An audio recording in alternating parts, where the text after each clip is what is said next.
রাষ্ট্রপতি পদে প্রার্থী নির্বাচনে দলের চেয়ারম্যান ও প্রধানমন্ত্রী তারেক রহমানকে দায়িত্ব দিয়েছে বিএনপি। শনিবার রাতে দলটির স্থায়ী কমিটির রুদ্ধদ্বার বৈঠক শেষে কথা জানান মহাসচিব মির্জা ফখরুল ইসলাম আলমগীর। স্থায়ী কমিটির সদস্য স্বরাষ্ট্রমন্ত্রী সালাউদ্দিন আহমদ জানান, নির্বাচন কমিশন তফসিল দিলেই এই বিষয়ে সিদ্ধান্ত নেবেন দলের চেয়ারম্যান। ওই বৈঠকে স্থানীয় সরকার নির্বাচন এবং দলের সাংগঠনিক দিক নিয়েও আলোচনা হয়। সহকর্মী মোহন ইসলামের প্রতিবেদনে বিস্তারিত।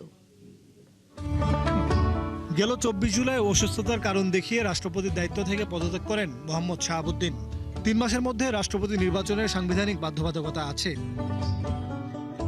এর মধ্যেই শনিবার রাতে বৈঠকে বসেন ক্ষমতাসীন বিএনপির স্থায়ী কমিটির সদস্যরা।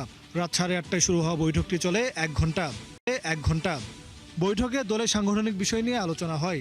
তবে বেশি গুরুত্ব পায় রাষ্ট্রপতি পদে কাকে মনোনয়ন দেওয়া হচ্ছে সে বিষয়ে বৈঠক শেষে সাংবাদিকদের উত্তর দেন নেতারা। আমাদের দলের পক্ষ থেকে আমাদের রাষ্ট্রপতি নির্বাচনের প্রার্থী নির্বাচন কবে নির্বাচন হবে সব দায়িত্ব আমাদের দলের চেয়ারম্যান এবং মাননীয় প্রধানমন্ত্রী জনাব তারেক রহমানের উপরে ন্যস্ত করা হয়েছে। তফসিল ঘোষণা করলে দলের পক্ষ থেকে প্রার্থী কে হবেন সেই দায়িত্ব আমরা মাননীয় চেয়ারম্যান হিসেবে আমাদের মাননীয় প্রধানমন্ত্রীর উপরে স্থায়ী কমিটির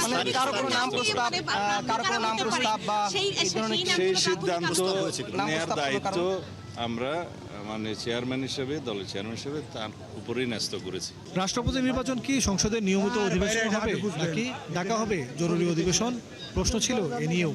নির্বাচন কমিশন তফসিল ঘোষণা করলে মনোনয়নপত্র বিক্রি হবে, জমা হবে, যাচাই বাছাই হবে। বাছাইয়ের পরে যদি সিঙ্গেল প্রার্থী হয় সেই ক্ষেত্রে আর নির্বাচন করতে হয় না। যদি একাধিক প্রার্থী হয় তাহলে জাতীয় সংসদের জন্য একটা বিশেষ অধিবেশন আহ্বান করার নিয়ম আছে।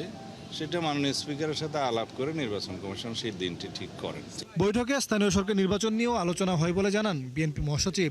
দেশের আপনার প্রশাসনিক ব্যবস্থা, আপনার সরকারের উন্নয়ন কর্মকাণ্ড সব বিষয়ে আলোচনা হয়েছে।